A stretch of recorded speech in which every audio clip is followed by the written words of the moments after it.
ઉત્તરકાશીના ધરાલીમાં rescue કામગીરી પૂરજોશમાં. આર્મીના જવાનો લાપતા લોકોની કરી રહ્યા છે શોધખોળ. દહેરાદૂનથી મોકલાઈ રાહત સામગ્રી.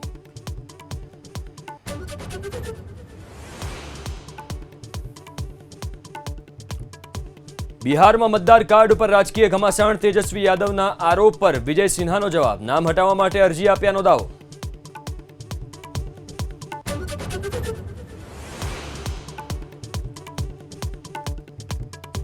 સંઘ પ્રદેશ દમણ, દાદરા અને નગર હવેલી સહિત ગુજરાતના નવસારી અને વલસાડમાં આજે અતિ ભારે વરસાદની આગાહી. તો સુરત, ભરૂચ, અમરેલી, ભાવનગર સહિત 7 જિલ્લામાં યલો એલર્ટ.